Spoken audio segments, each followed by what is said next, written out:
tamay, pagpayong na lang.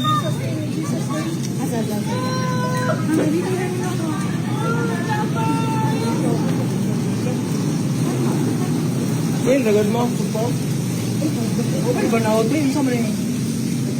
Dapat banaot ba? Kulinti ba? Lagi gani. Magkasunod na malalakas na lindol yumanig sa Davao Oriental.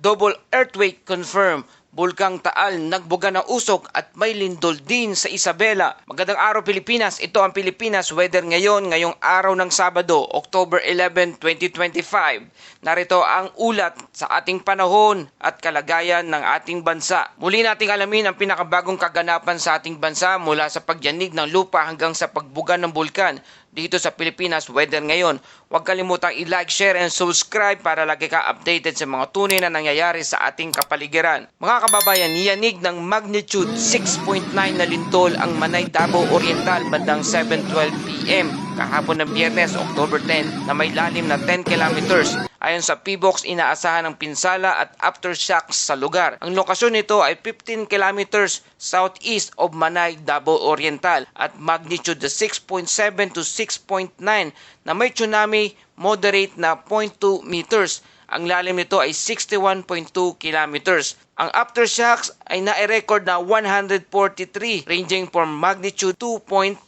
upward. Ang mga residente ay nakaramdam ng matitinding pag-uga sa mga bayan ng Manay, Banganga, Caraga at Catil. May mga ulat din na bitak sa ilang kalsada at pagyanig na tumagal ng ilang segundo. Mga kababayan, ayon sa eksperto ng PBOX, unang beses itong naobserbahan ng Philippine Trends mula pa noong 1992. Ang doublet ay mula sa salitang Latin na duo, ibig sabihin ay dalawa. Kapag dalawang malalakas na lindol ang nangyayari sa magkalapit na lugar at halos magkapareho ang lakas, tinatawag itong doublet earthquake. Paano ito naiiba sa aftershock? Ang aftershock ay mas mahina kaysa main shock. Sa doublet, parehong malalakas ang dalawang lindol, halos magkasing lakas. Kadalasan, may pagitan ng ilang minuto, oras o araw bago tumama ang pangalawa.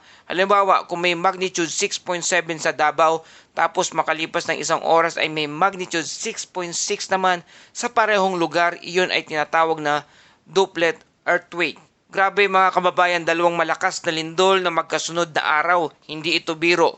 Yung unang lindol sa umaga, akala ng mga residente ay tapos na, pero nitong gabi isang panibagong malakas na lindol na naman. Kaya sa mga nasa Davao region, please manatiling alerto. May mga bitak sa mga bahay o gusali, huwag mo nang pumasok. Mas mabuti ang maagap kaysa magsisi. Ang interesting dito mga kababayan, doublet earthquake na ito ay bihirang mangyari. Halos 3 dekada bago ulit na itala ang ganitong pangyayari. Ibig sabihin, aktibo ngayon ang stress sa ilalim ng Philippine Trends, kaya inaasahan pa ang mga aftershocks sa mga susunod na mga araw. Mga kababayan, isa pang lindol na naitala sa Maconacon, Isabela bandang 12:54 AM ngayong araw po ng Sabado, October 11. Niyanig naman ng magnitude 4.2 na lindol ang Maconacon, Isabela na may lalim na 19 kilometers. Walang inaasang pinsala o aftershocks ayon sa PBOX.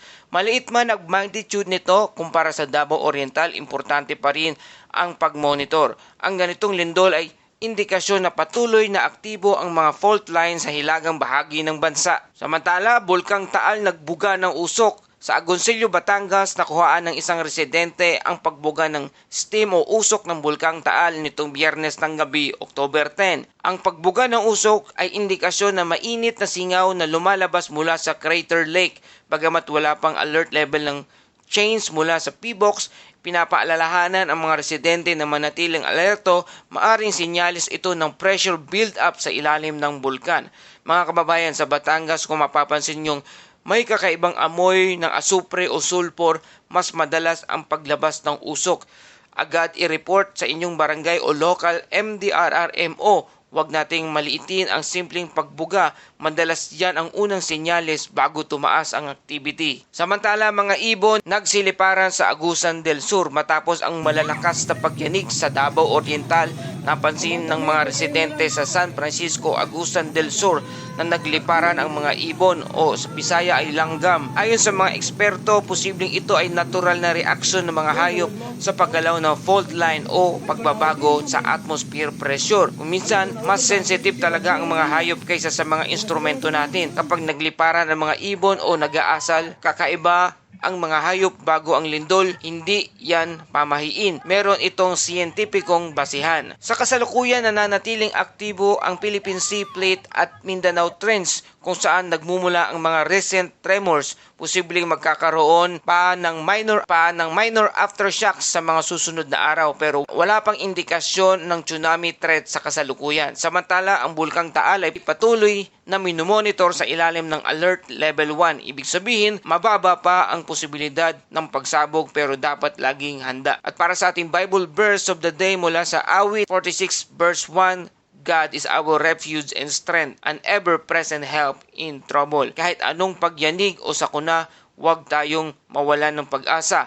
Ang Diyos ang ating matibay na kanlungan sa gitna ng lindol, siya ang ating sandigan. Mga kababayan, manatiling alerto pero huwag matakot, maging handa at patuloy tayong manalig sa ating Diyos. Para sa mga susunod na update, manatili dito sa Pilipinas Weather Ngayon. Salamat sa iyong patuloy na pagtutok at pagsuporta dito sa ating channel. Please like, share, and subscribe para lagi kang updated sa panahon at makaabot ang ating mga abiso o update sa ating mga kababayan. Ito ang Pilipinas Weather Ngayon na lagi nagpapaalala, maging handa, maging ligtas, maging alerto, ingat tayong lahat.